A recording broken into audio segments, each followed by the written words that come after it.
I'm a banker and a section manager. Every day, I count cash as part of my job. If there's even a penny off, it's a big deal. After joining the company as a new graduate, that is the only thing that has remained the same, even though he became a section chief and received a salary increase. "Hey, what's wrong with you?" my boss, named Bob, yells at a newbie.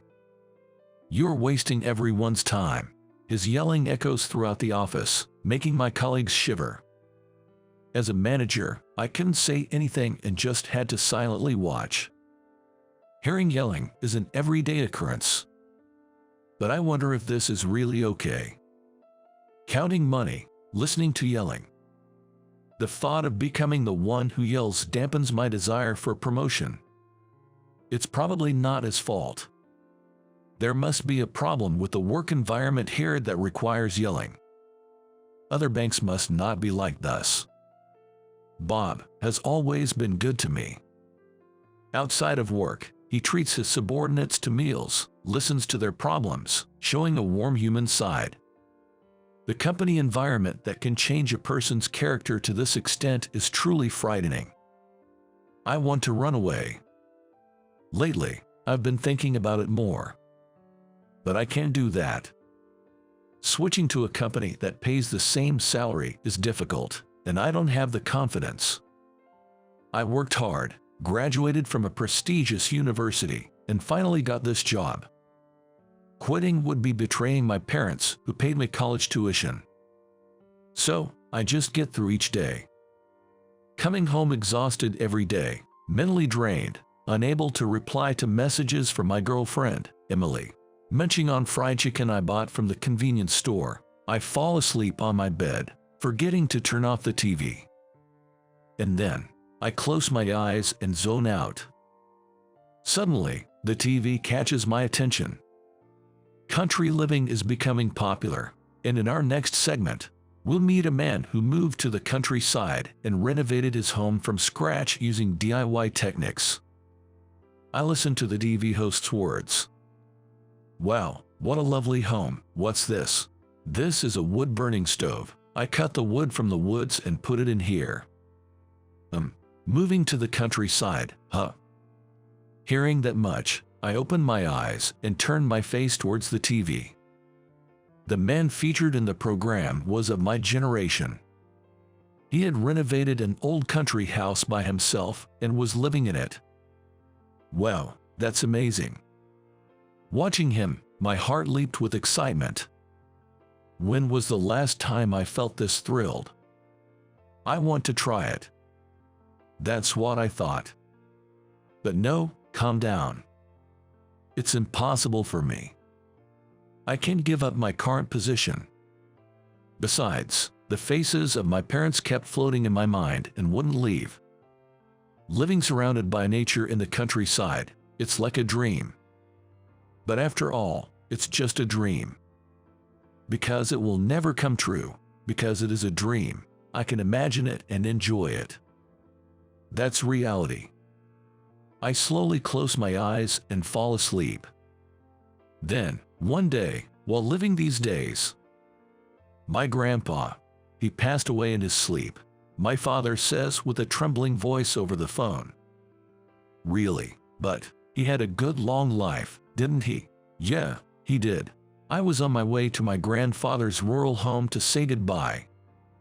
This place is also where my father was born, and I often visited here as a child. Traveling through a road between mountains, the clear air circulates through my body. Nature really does feel good. I hurry to my grandpa's house while enjoying the scent of the trees. Huh, what's this? When I arrived, the front door was in shambles, different from my childhood, with holes in it. It wasn't just the door that was worn out.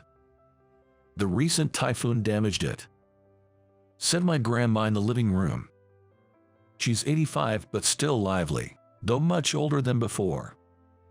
With Grandpa gone, living alone in this house is going to be lonely, she muttered weakly. Hearing this, my mother continued. Yes, it's tough here without a car for shopping, and just living can be difficult. Well, I have no one to rely on anymore, she said with a trembling voice, looking at Grandpa's peaceful face. Seeing all this made my heart heavy. Grandma looked at me and said, I'd be happy if you, Kay, could take care of this house. Me. I was surprised to be mentioned. Dad also spoke to me. Well, why not? Grandpa loved you, Kay. He'd be happy. Hold on. But Dad, don't you think it's better for me to continue as a banker? But Dad shook his head. You look so distressed now. Maybe banking isn't right for you. I was surprised he saw right through me. You're misunderstanding something. I just want you to lead a happy life, not to work in misery. I'm not worried about the college tuition. It doesn't matter if your education isn't relevant. As long as you're happy, that's what counts. Mom, sitting beside him, nodded in agreement. Grandma added, Really, having you here would make life easier. That was the moment I decided. I'll move to this countryside. Thank you for everything over the years. I confided in Bob about quitting my job. What? Are you serious, Kay? Moving to such a rural area? What about your job? I've decided to work at a factory for agricultural machinery owned by my grandmother's acquaintance. I see, but leaving such a well-paying bank job, you must be out of your mind. Yes, well, I guess so. I gave her a smile at Bob's face. But those words didn't affect me anymore. After resigning, I moved immediately. Having Kay with us is truly reassuring. Oh, there's Mary from across the street walking this way. We should greet her. Grandma was delighted, proudly telling the few neighbors about me. Oh my, such a wonderful grandson has come. How envious. Nice to meet you. I'll do whatever I can, so please feel free to ask for help anytime. Oh, how reliable. Thank you, likewise. The neighbors welcomed me warmly. Starting today, I'll be working here. My name is Kay. Applause broke out among the employees. Having a young person join is a great help. The company's average age is 60, with many pensioners. Their backgrounds vary. Some juggle farming, others are town council members, and there are former self-defense officers and teachers.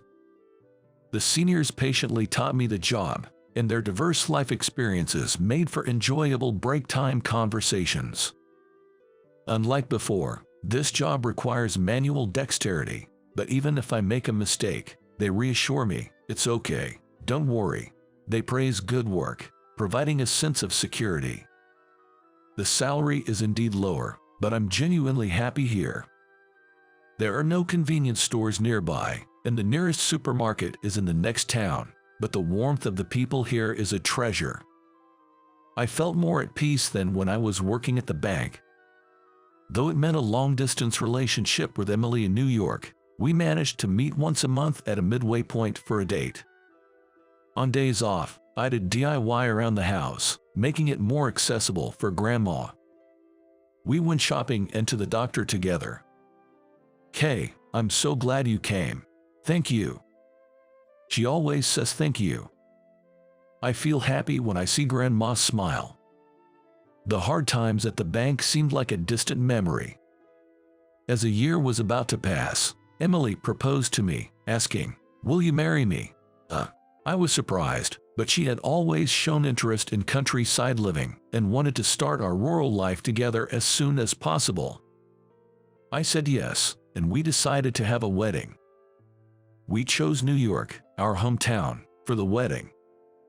I thought about who to invite and decided to ask not only my current colleagues, but also Bob, my former boss from the bank, with whom I still kept in touch. The wedding went smoothly, and everyone invited attended. Young love is wonderful. Thank you for deciding to move here with him. Saying that, my colleagues from the agricultural machinery factory also celebrated with me. Most of them stayed for the after-party as well. Of course, my colleagues and my former boss, Bob, were there. Since we couldn't talk much at the wedding, I took the opportunity to talk to them. Bob, long time no see. Thank you for coming today. Bob, who had been drinking, had red eyes. It was a great wedding today. Thanks for inviting me. He seemed pretty drunk.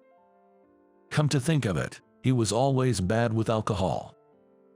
But seriously, leaving a bank in New York to work at a small-town factory in Nebraska, that's unbelievable, and the salary must be so little, right? At those words, the people around us turned to look. Of course, my colleagues from the agricultural machinery factory were among them. Bob continued, smirking. What's so great about working in a small-town factory in Nebraska? I can imagine it's fun working with old-timers. You probably don't even make anything decent. That comment really got to me. I raised my voice and said, that's not true. We make great products. Take back what you said, right now. But Bob, drunk, replied condescendingly. You must be regretting it, right? Your salary is gone down. You shouldn't have changed jobs. I'm happy with my career change. Sure, my salary is less, but I'm much more at peace now than when I was a banker. A calm life is my happiness, and I'm living a richer life than before. Then, a voice called out from afar. Is that Bob? It was Thomas Smith, a colleague from the agricultural machinery factory. Recognizing Bob, I had received a message from Thomas that he would join the after-party, and it seemed he had just arrived. Wait, Mr. Smith, Bob exclaimed in surprise. Wow, it's been a while, since the reunion 2 years ago. Confused, I asked. What do you mean? Do you know each other? Then Thomas spoke up.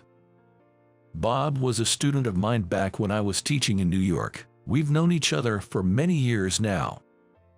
I remembered that Thomas used to be a high school teacher. I was surprised to find out that Bob was Thomas's former student and thought how unexpected these connections can be. I've heard about it. You've been speaking quite poorly of our factory. Bob remained silent. But maybe your comments are due to stress. Bob, weren't you laid off from your company? I heard from your classmates at this year's reunion. Bob apologized, I'm sorry, and quickly left. I apologized to Thomas and my colleagues. I'm sorry my former boss said such things. Thomas replied, sorry about my former student's remarks. Unexpectedly, he apologized to me. But I was really happy to hear you say we make good products. We were actually worried if you were happy with your career change. Our factory is small. The employees are older. It's in the countryside with not much to do and hard to get around. But hearing you say you're at peace now, it's reassuring. Everyone nodded in agreement. Once the president retires in a few years, you're the only choice for the next president, so we're counting on you, Kay. Hearing everyone's feelings made me surprised and then happy. Yes, I will continue to create good products in the future. It was the beginning of living with my wife and grandma, just the three of us. Am I not in the way being here? Grandma would worry about such things. But my wife responded like this. This is Grandma's house. What would we do without you living here? Indeed, that's true. Besides, I'm a grandma's girl, so it's really comforting for me. Is that so? Saying that, the two of them smiled happily. When we had a child and my wife wanted to have a baby and my grandma became the godmother. Even now, past her 90s, Grandma is still energetic, cooking meals, making me believe we can live together for a long time. According to what Thomas told me, Bob moved to a remote countryside area and, surprisingly, got a job at a small-town factory. Apparently, he had long admired a rural lifestyle like mine but had never acted on it. So, Thomas said, his envy of me probably led to those comments. So, 5 years after the wedding, since we were in the same industry, Thomas arranged for Bob to visit our factory.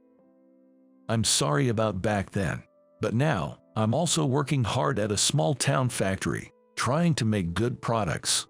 I'd be happy if we could cooperate in the same industry." After bowing to me, he extended his hand, which I firmly grasped. Thomas and the seniors applauded, celebrating our reconciliation. The countryside is the best place for us.